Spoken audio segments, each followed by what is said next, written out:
qualidade acima de tudo.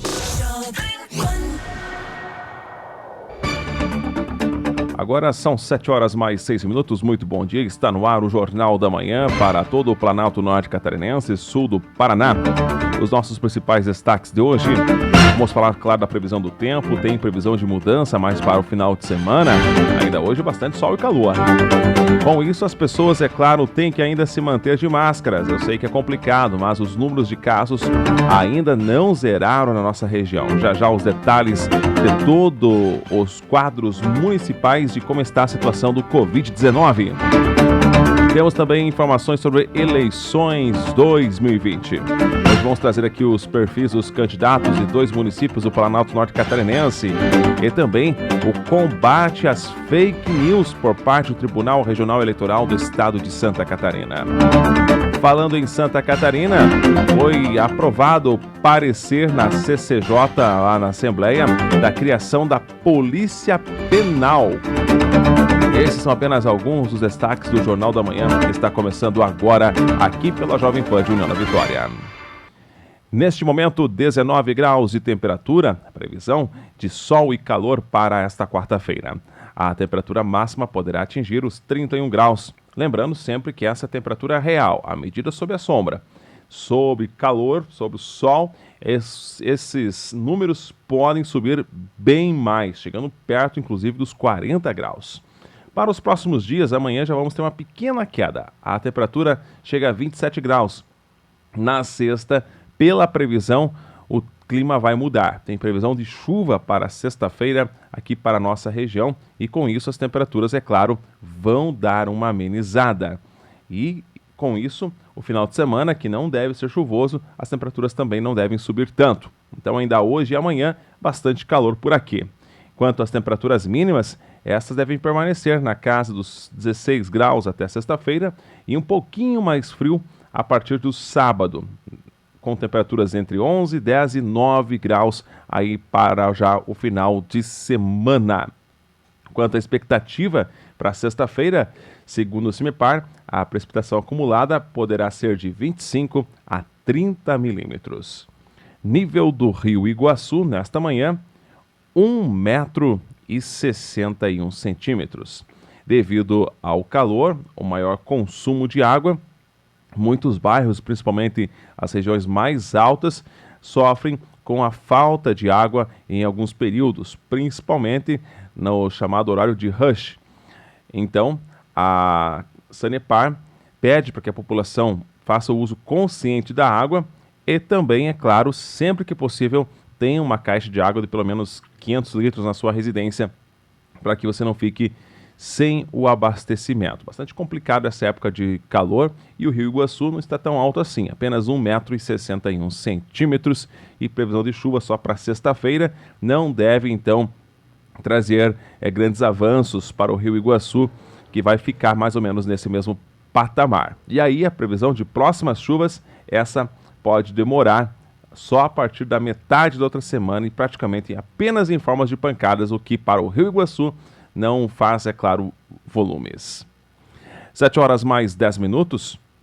Com o calor, as pessoas, claro, costumam sair mais e bastante complicado o uso de máscaras, porque acaba, então, já com a sensação térmica bastante alta, algumas pessoas acabam deixando de lado. Mas é de extrema importância que algumas medidas ainda estejam sendo obedecidas.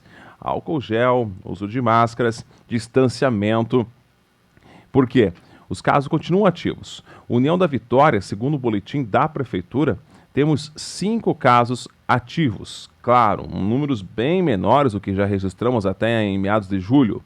Mas o vírus ainda está circulante. Quanto a isso, temos 16 casos suspeitos, pessoas que têm que esperar chegar o seu resultado para poderem sair. No município aqui de União da Vitória, 6 óbitos desde o início até o dia de ontem da pandemia. Números totais, 315 casos, portanto, 304 pessoas que já tiveram contato com o vírus estão liberadas, estão curadas. Pela nossa região, o município de Cruz Machado ainda continua sendo destaque porque conseguiu zerar os seus casos e até então não confirma novos casos. Parou praticamente em 37 recuperados e um óbito, isso indo já para o segundo mês, mas ainda tem 2 casos suspeitos lá no município. Claro, essas pessoas já estão isoladas, sendo monitoradas, mas que aguardam o resultado dos seus exames. Outro município que há alguns casos ativos é o município de Bituruna. Por lá, são 3 casos ativos no momento, os 3 pacientes sendo tratados em casa. Números totais, 49 recuperados, mais 3 atuais e um óbito, 53 casos no município de Bituruna, que também tem 2 casos suspeitos. Agora, pelos números que temos aqui, segundo a Regional de Saúde, claro, são repassados esses números pela SESA, Secretaria de Estado da Saúde, o município de São Mateus do Sul, que pertence aqui à 6ª Regional de Saúde, tem no total 287 casos. Já o município de União da Vitória, 319 casos pelos números da SESA. Porto Vitória, 25 casos. Paulo Frontin, 16 casos. Paula Freitas, 18. General Carneiro, 60 casos. Cruz Machado, 39. Bituruna, 47. Antônio Olinto, 85 casos em números gerais. Repito, a maioria desses números são de pessoas que já estão agora recuperadas. O destaque é o município de Paulo Frontin, que é o único município da 6ª Regional de Saúde que não registrou óbitos até o presente momento devido à pandemia. Aqui para o Planalto Norte Catarinense, os números que temos atualizados, em números totais, Irinópolis tem 44 casos no total, Mafra 436 casos, Papanduva 107 casos, Canoinhas 599 casos, aqui 3 Barras 374 casos e Porto União, em números totais, 196 casos. Outros municípios, Matos Costa 28 casos pelo número da secretaria e outro município de Calmon com 10 casos. Um pouquinho mais distante, mas não tão distante assim, aqui de Porto União, temos Caçador. Por lá, 939 casos em um raio de até 150 quilômetros. Caçador é o que mais registrou casos de Covid-19. 939 confirmados e destes, 26 pacientes, lamentavelmente, evoluíram a óbito. Para Santa Catarina, o secretário de Estado da Saúde, André Mota, ele falou que todas as medidas que foram tomadas pelo Estado, inclusive aquelas restrições mais brandas, onde boa parte do comércio, os ônibus não puderam circular, segundo o secretário, todas essas medidas foram acertadas porque o Estado, segundo ele, é referência para o Brasil quando o assunto é Covid-19. Acompanhe a fala do secretário de Saúde de Santa Catarina. A palavra de ordem é construção, diálogo, participação de todos. Nós vivemos um momento que ele é único, um momento que nos trouxe extremo sofrimento. Por um lado, o sofrimento causado pela própria doença. Várias pessoas partiram, nos deixaram, algumas ficaram com dificuldades extremas. E, por outro lado, o sofrimento do impacto social. A sociedade catarinense, como de resto do mundo todo, foi impactada de uma forma muito violenta e muito abrupta. Nós, de uma hora para outra, perdemos as nossas liberdades, e esse é o momento que, de fato, começaram a surgir as necessidades de acharmos soluções. Então, essa reunião de esforços de todos os senhores do setor educação, do setor saúde, dos outros aqui envolvidos, inclusive legislativo e outras instituições, ele é extremamente importante, porque mostra que o diálogo, a construção, o olhar produtivo, propositivo, ele é capaz de trazer resultados. Eu preciso enaltecer aqui, além de tudo isso, o governo do Estado, que é um governo que mostra-se participativo, trabalha em forma de colegiado, um governo altamente técnico, qualificado. Não é à toa que Santa Catarina é vista como exemplo para o Brasil no enfrentamento do coronavírus, não só como saúde, mas também como educação e em outras áreas. Nós ainda temos várias dificuldades a serem enfrentadas. Não é fácil esse equilíbrio entre saúde e impacto social, porque a gente sabe que a questão financeira e de riscos outros também ela é extremamente impactante, mas são momentos como esse que nos mostram que nós somos capazes de fazer o melhor possível dentro de tudo que está acontecendo. Eu preciso enaltecer mais uma vez o trabalho das equipes técnicas, o setor da educação, que ele é gigantesco no Estado, a participação fundamental da Defesa Civil nessas discussões e da segurança que nos traz, e principalmente, mais uma vez aqui, agradecer e ressaltar o trabalho das equipes da saúde. Eu, apesar desse momento difícil, me sinto privilegiado por estar participando minimamente da construção desses processos, e tenho certeza de que nós passaremos por isso e chegaremos no final com um resultado satisfatório. Falar em resultados bons em momentos que se perdem tantas vidas é um tanto quanto complicado, mas eu tenho convicção que nós fizemos o melhor e lá na frente a história vai contar o que aconteceu de fato no estado de Santa Catarina. 7h18 e depois do intervalo vamos falar sobre eleições 2020, os perfis dos candidatos dos municípios de Matos Costa e Iriniópolis e ainda o combate às fake news nas eleições desse ano.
Netos Barbearia.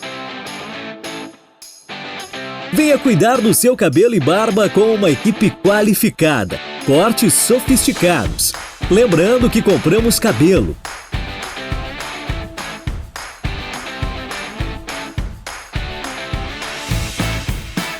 Netos Barbearia, em 3 endereços: Centro de União da Vitória e em Porto União, Centro e Bairro São Pedro. Netos Barbearia.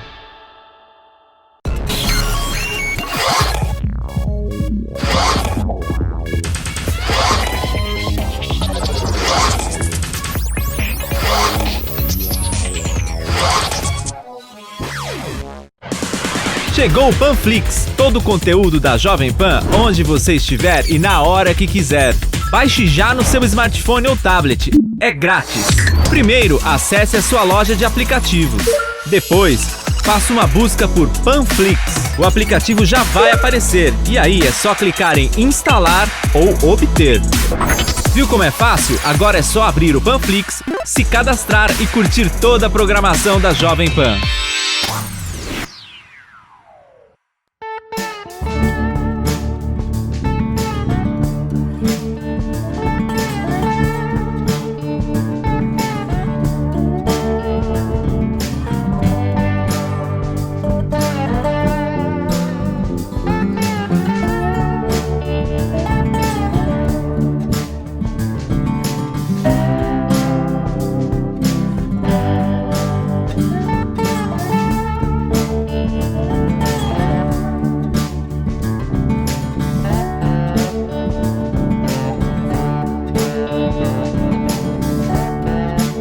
Todos os lugares, em multiplataforma. Jovem Pan, a marca da credibilidade. 7h21, de volta com o Jornal da Manhã. Perfis dos candidatos, aqui segundo dados do Tribunal Superior Eleitoral. Aqui a cada dia de semana vamos trazendo pelo menos de 2 municípios. Hoje avançamos ao Planalto Norte Catarinense, Iriniópolis e também Matos Costa. 2 municípios pequenos, né, territorialmente falando, mas é claro que também, assim como todos os demais, tem os seus candidatos. Aqui, por exemplo, o município de Iriniópolis apresenta 54 candidatos ao todo para a disputa do pleito eleitoral desse ano. Nenhum foi, então, inapto. Aqui temos, desses 54, 2 que estarão disputando a reeleição. São 2 a cargo de prefeito e, obviamente, 2 a vice. E para o cargo de vereador são 50 candidatos. Por lá, em Iriniópolis, a maioria, assim como nos demais municípios, a maioria são homens, quase 65% dos candidatos do sexo masculino. As 3 faixas etárias maiores são de pessoas de 50 a 54 anos, seguidos pelos de 40 a 44 anos e os de 60 a 64 anos. Os jovens também aparecem lá já mais por último, entre jovens aí até 29 anos. Quanto à questão de grau de instrução, em Iriniópolis, a maioria dos candidatos tem o ensino superior completo. São 33,33%. Os que têm ensino fundamental completo aparecem em segundo, com 31,48%. Ensino médio completo são 27,78%. Lei escreve 5,56%. Ensino fundamental incompleto 1,85%. A maioria dos candidatos por lá tem como ocupação a agricultura. São 18,52% dos candidatos agricultores, 12,96% empresários e servidores públicos municipais. Já no município de Matos Costa, neste ano, foram apresentados 39 pedidos de registro de candidatura, sendo 2 inaptos. Com isso, a eleição em Matos Costa terá 37 representantes, sendo 2 para o cargo de prefeito, obviamente 2 para de vice, e ainda 35 candidatos ao cargo de vereador. Lá em Matos Costa, 66,7% dos candidatos são do sexo masculino. As 3 faixas etárias que mais aparecem, aqui a maioria dos candidatos são um pouco mais jovens, entre 35 a 39 anos, seguidos pelas faixas etárias de 55 até 64 anos, empatados praticamente essas 2 faixas etárias. E o número de jovens também é pequeno no município. Quanto ao grau de instrução dos candidatos de Matos Costa, a maioria tem o ensino fundamental completo apenas, com 33,33% dos candidatos. A mesma quantia aparece para os que têm ensino médio completo. Na sequência, ensino fundamental incompleto, superior completo são apenas 12% dos candidatos. Lei escreve 5%, ensino médio incompleto 2,56%.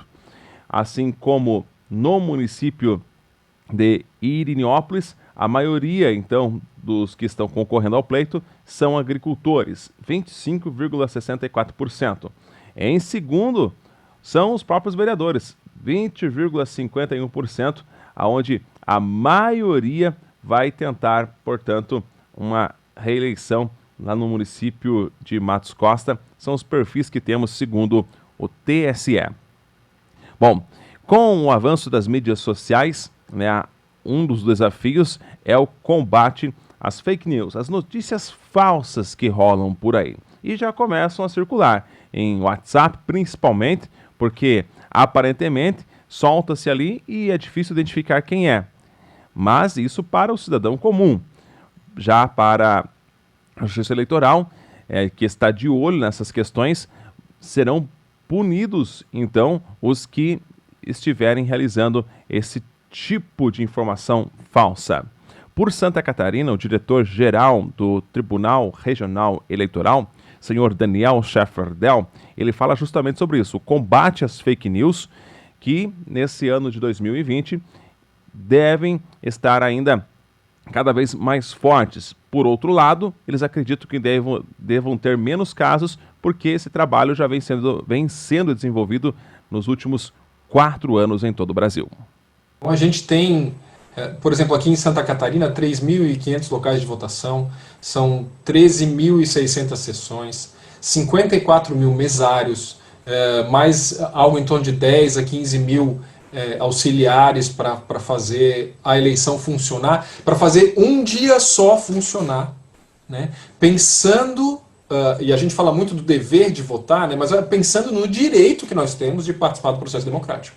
Essa é uma questão que acaba ficando escondida, a gente vê os memes circulando pela internet e acaba achando que muita gente pensa na eleição como um processo de contribuir para que a corrupção continue, quando ela é o oposto disso. A eleição é fundamental, o ministro Barroso tem conversado muito sobre isso com todos os jornalistas, com a sociedade. O nosso presidente aqui, o desembargador Jaime Ramos, seja dita a verdade, entende da mesma forma, ele tem falado sobre isso também. A eleição é um direito conquistado a duras penas.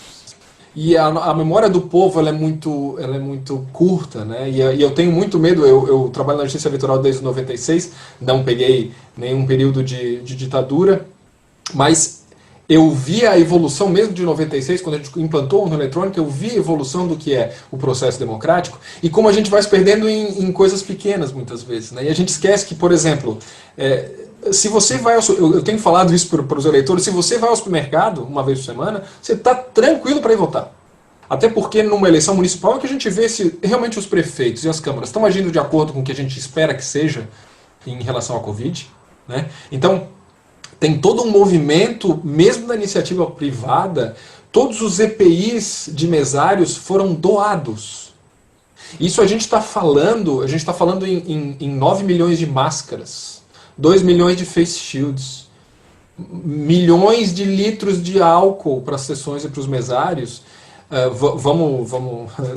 Tem doação aí de produtos que chega a mais de 20 milhões de reais. Então, quer dizer, a própria iniciativa privada, né, está entrando com vida, suor, sangue e lágrimas nisso. Mercado Livre fazendo logística, doando isso graciosamente para a Justiça Eleitoral. Quer dizer, a gente se engana quando a gente vê esses memes e acha que a democracia é algo de alguns poucos, né? O nosso erro está justamente em não participar adequadamente do processo eleitoral, né? Aliás, uma das iniciativas do Congresso para diminuir o valor que era investido em campanhas eleitorais foi a diminuição do prazo, né? Então a gente tinha antes o registro de candidaturas acontecendo em 5 de julho, né?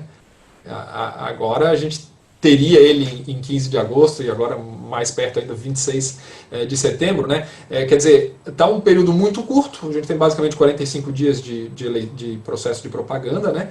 E a propaganda, ela tem sim limites legais. Ela tem uma série de restrições, acho que nem é o caso de a gente entrar agora em detalhes, né? Mas fato é que recentemente a gente teve a mudança e a previsão da propaganda pela internet. Tem algumas questões como impulsionamento e perfis que ainda são obscuros para a grande massa, né? Como é que isso chegou em mim, né? Até que ponto o candidato pode fazer determinada forma de propaganda. Mas fato é que a propaganda é o meio pelo qual o candidato se faz conhecer para o eleitor. Então a propaganda é sim muito útil. E por mais que a gente fale da televisão e do rádio, ainda atinge muita gente e precisa atingir, né? Precisa atingir porque os candidatos e aqueles que estão com uma candidatura sem histórico precisam se apresentar de alguma forma. Por isso tem sim uma série de restrições e mais uma série de ferramentas à disposição do candidato. E o que me parece que é o mais complicado que a gente está lidando é o caso da propaganda irregular. Eu vou começar usando dessa forma, né? A gente trata muito de fake news, né? A expressão fake news é uma expressão complicada no Brasil, né? Se traduzir seria... Se a gente fosse traduzir literalmente, fake não seria falso, né? Eles falariam lá nos Estados Unidos, falariam false news, né? Fake porque tem toda uma carga cultural nessa expressão para eles que a gente não tem aqui. E a gente acaba confundindo. Então, o TRE de Santa Catarina e também o TSE, já nas eleições de 2018, criaram um comitê para combate, na época era fake news, e agora recebeu, depois da ministra Rosa Weber como presidente do TSE, o nome de desinformação. Que essa ideia, eu acho que o termo faz pouca diferença, o importante é a semântica, né? Qual é o significado da expressão para a gente, né?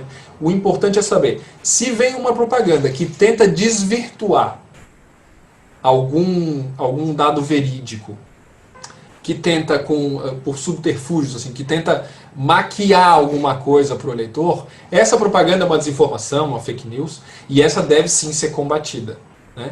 O que é a nossa dificuldade? O judiciário tem uma capacidade muito pequena de combater esse tipo de informação hoje. Controlar previamente seria censura. Ninguém quer fazer isso. Né? Então, isso a gente afasta já de plano. Né? O Estado não vai entrar. Agora, controlar o fluxo de informações na velocidade que elas estão acontecendo hoje é impossível. É impossível. Então, toda essa nossa campanha de fake news é para quê? De combate à desinformação. É para apresentar a boa informação, a boa notícia. Né? A gente conta muito com e é por isso que eu te agradeço mais uma vez pelo espaço, com o jornalista, assim, a gente chama os jornais com CNPJ, né? Estão vindo, agora já não importa mais só o que está acontecendo aqui. Né? Então a gente tem o eleitor lá do Acre influenciando o eleitor aqui de Santa Catarina. Né? Então a Justiça Eleitoral como um todo, por ser vinculada à União, ela está partindo para esse momento de dar uma informação mais consistente. E para isso a gente está usando está tentando pelo menos elaborar umas campanhas mais nacionais. E aí entra a nossa campanha contra a desinformação, né, que está sendo, eu creio assim, um dos nossas primeiras tentativas de fazer chegar ao eleitor a boa informação, a boa notícia. Né? O eleitor ele precisa abrir mão. A gente tem uma campanha nossa aqui que já foi usada em 2018, hoje está um pouquinho diferente, mas eu gostava de como estava em 2018 e vou só repetir agora, porque se é fake não é news, um pouquinho diferente agora, mas esse tipo de campanha ele tem que chamar o eleitor a responsabilidade pelo que ele repassa. A gente não tinha, isso antes a gente passava uma fofoquinha, caía no nosso grupo social, alguém já dizia e tal, beleza, né? Agora não, agora quando a gente repassa o potencial lesivo dessa informação ruim, precisa ser checado. Né? Então, onde é que se checa? O TRE tem várias campanhas que tratam da desinformação. Nós publicamos continuamente vídeos que tratam desses memes e de informações falsas. O TSE está com uma campanha muito grande, tem inclusive contratos específicos, né, que é uma coisa que a que ponto a gente chegou, né? A gente tem que fazer contratos específicos para desdizer, né? Mentiras, né? Então, por exemplo, sobre a urna eletrônica, né? A gente sofreu muito em 2018, né? Na verdade, os servidores da Justiça Eleitoral terminaram a eleição extremamente abalados. Mas sem falar da gente, mesmo falando do que acontece na nossa democracia, essas campanhas precisam chegar ao eleitor. E claro que toda e qualquer informação, fake news que chegar até você, não repasse, porque você poderá estar se complicando também. Outro assunto para Santa Catarina, ontem foi aprovado, né, portanto na CCJ, hoje chamam de parecer favorável, à criação da Polícia Penal, que agora segue os trâmites e pode ser criado no estado de Santa Catarina. A ideia inicial é do deputado Maurício Skudlark, que comemorou a aprovação, portanto, na CCJ, Comissão de Constituição e Justiça da Assembleia Legislativa do estado de Santa Catarina. Meus amigos do sistema prisional catarinense, eu que fui autor da PEC, da Polícia Penal, a primeira PEC a nível de Estado, depois da alteração a nível federal para a Polícia Penal, hoje tive a alegria do relator dar parecer favorável ao projeto na CCJ, deputado Fabiano da Luz, e a aprovação por unanimidade dos membros do projeto da PEC que cria a Polícia Penal em Santa Catarina. Haveria até algumas vistas, mas nós falamos a importância do projeto e os deputados entenderam e foi a votação. Então, hoje foi aprovada na CCJ, Assembleia Legislativa, a PEC da Polícia Penal de Santa Catarina, PEC que iniciou com PEC da minha autoria, agora é um substitutivo do governo, nos mesmos termos, mas a primeira PEC de Polícia Penal que foi apresentada a nível de Brasil. Parabéns, sistema prisional catarinense. E depois do intervalo tem ainda o Jovem Pan Esportes com o Marco Antônio.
Netos Barbearia. Venha cuidar do seu cabelo e barba com uma equipe qualificada, cortes sofisticados. Lembrando que compramos cabelo.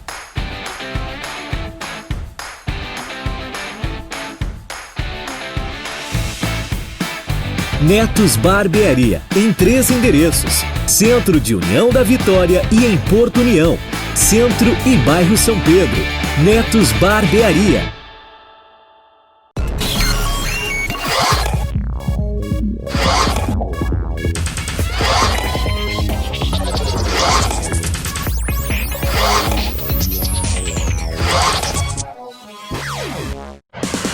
Chegou o Panflix, todo o conteúdo da Jovem Pan, onde você estiver e na hora que quiser. Baixe já no seu smartphone ou tablet. É grátis. Primeiro, acesse a sua loja de aplicativos. Depois, faça uma busca por Panflix. O aplicativo já vai aparecer e aí é só clicar em instalar ou obter. Viu como é fácil? Agora é só abrir o Panflix, se cadastrar e curtir toda a programação da Jovem Pan.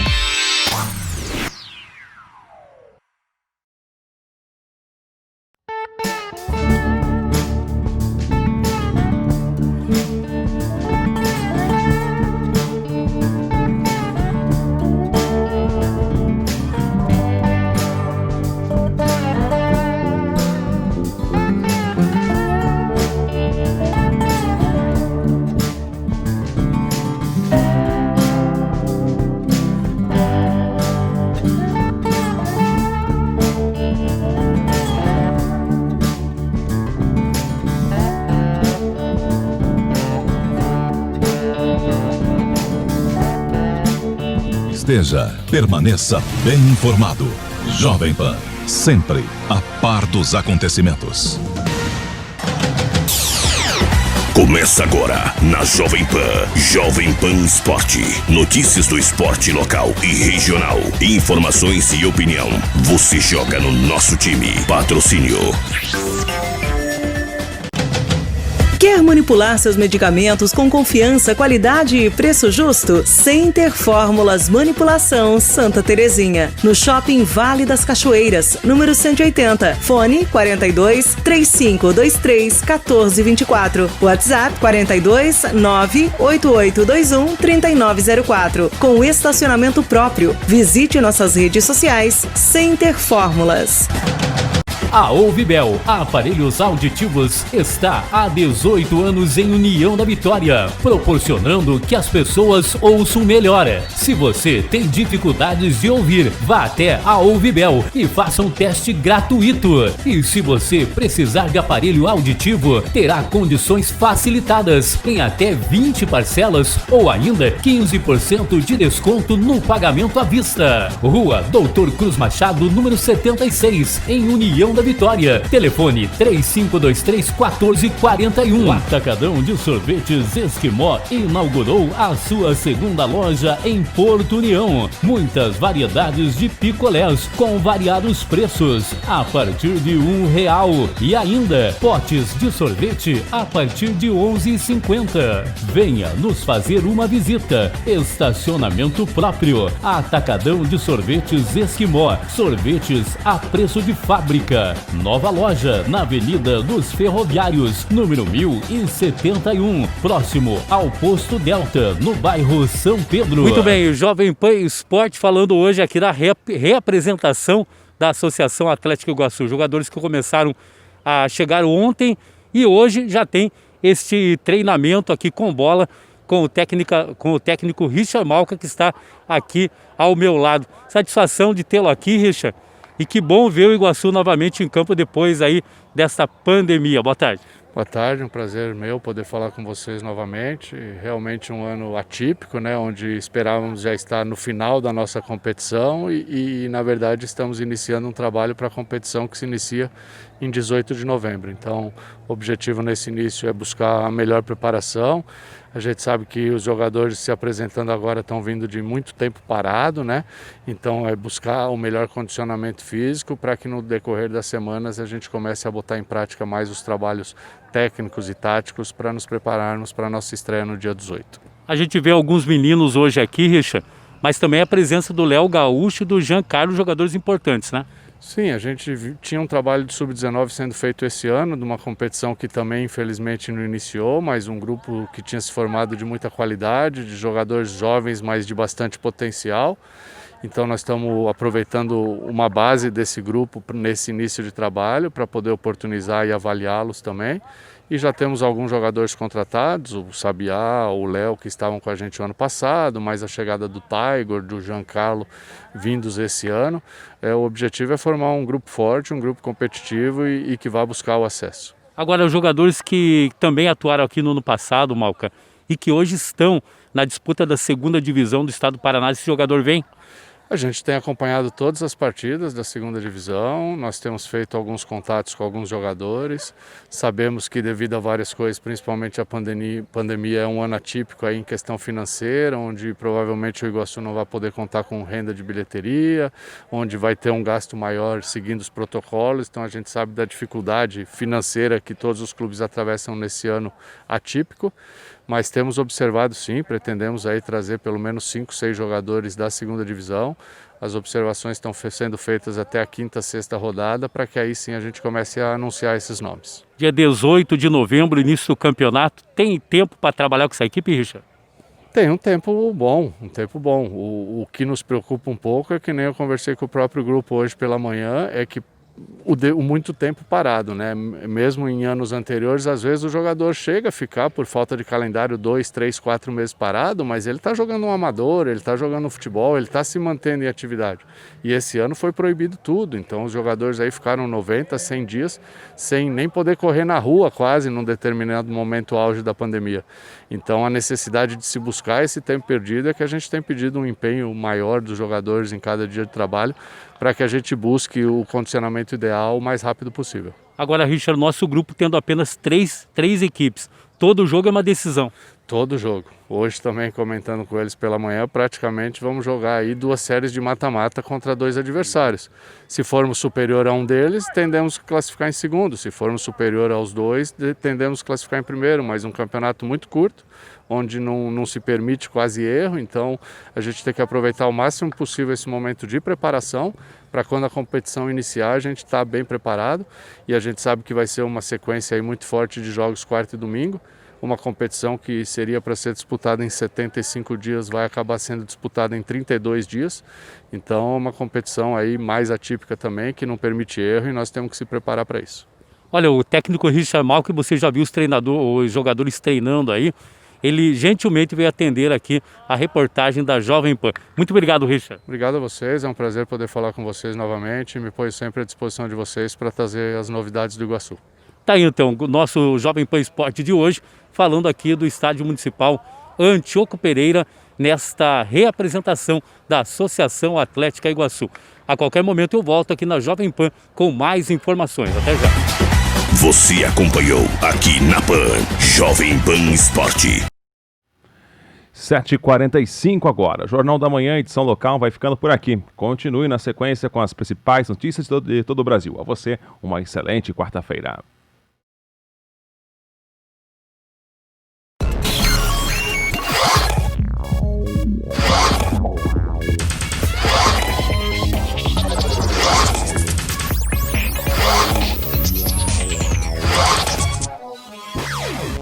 Netos Barbearia.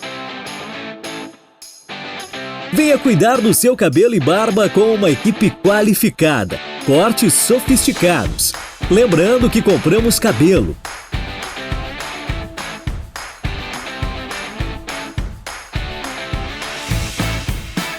Netos Barbearia, em 3 endereços: Centro de União da Vitória e em Porto União, Centro e Bairro São Pedro. Netos Barbearia.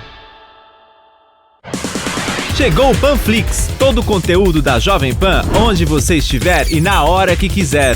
Baixe já no seu smartphone ou tablet. É grátis. Primeiro, acesse a sua loja de aplicativos. Depois, faça uma busca por Panflix. O aplicativo já vai aparecer e aí é só clicar em instalar ou obter. Viu como é fácil? Agora é só abrir o Panflix, se cadastrar e curtir toda a programação da Jovem Pan.